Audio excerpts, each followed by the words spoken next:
The angel of the Lord went up from Gilgal to Bochim and said, I brought you up out of Egypt and led you into the land that I swore to give you to your forefathers.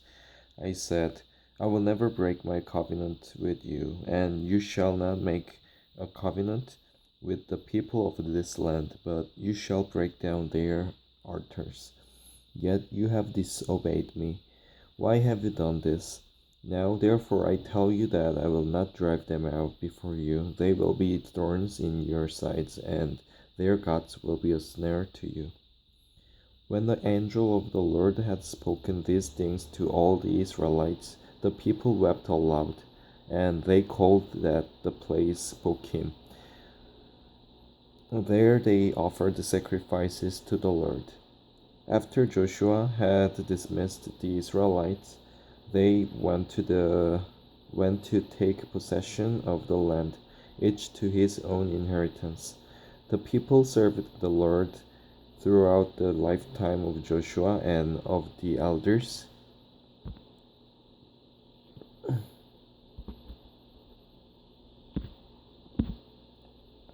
who outlived him and who had seen all the great things the Lord had done for Israel.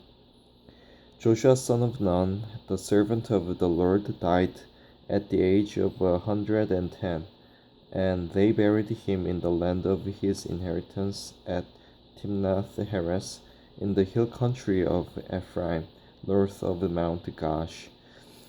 After that whole generation had been gathered to their fathers, another generation grew up who knew neither the Lord nor what he had done for Israel. Then the Israelites did evil in the eyes of the Lord and served the Baals. They forsook the Lord, the God of their fathers, who had brought them out of Egypt.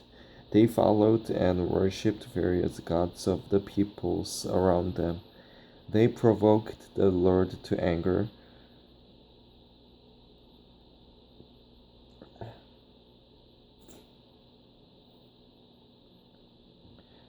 because they forsook him and served Baal and the Ashtoreth.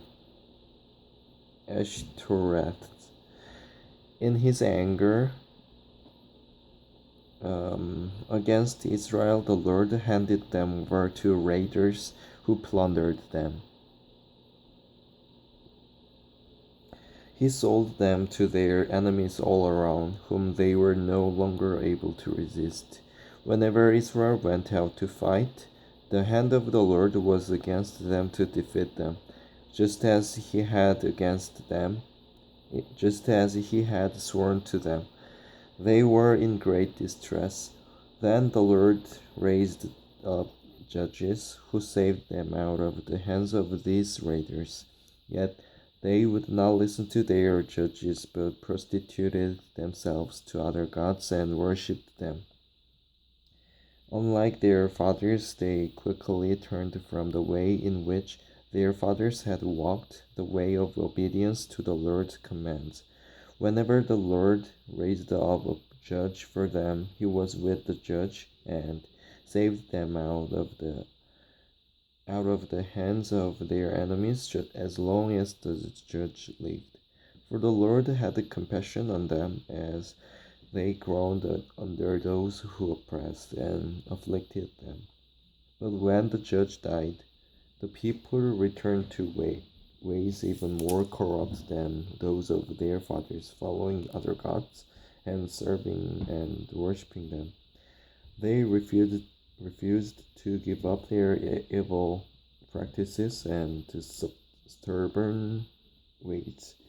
Therefore the Lord was very angry with Israel and said, because this nation has violated the covenant that I laid down for their forefathers and has not listened to me, I will no longer drive out before them any of the nations Joshua left when he died. I will use them to test Israel and see whether they will keep the way of the Lord and walk in it as their forefathers did. The Lord had allowed those nations to remain. He did not drive them out at once by giving them into the hands of Joshua.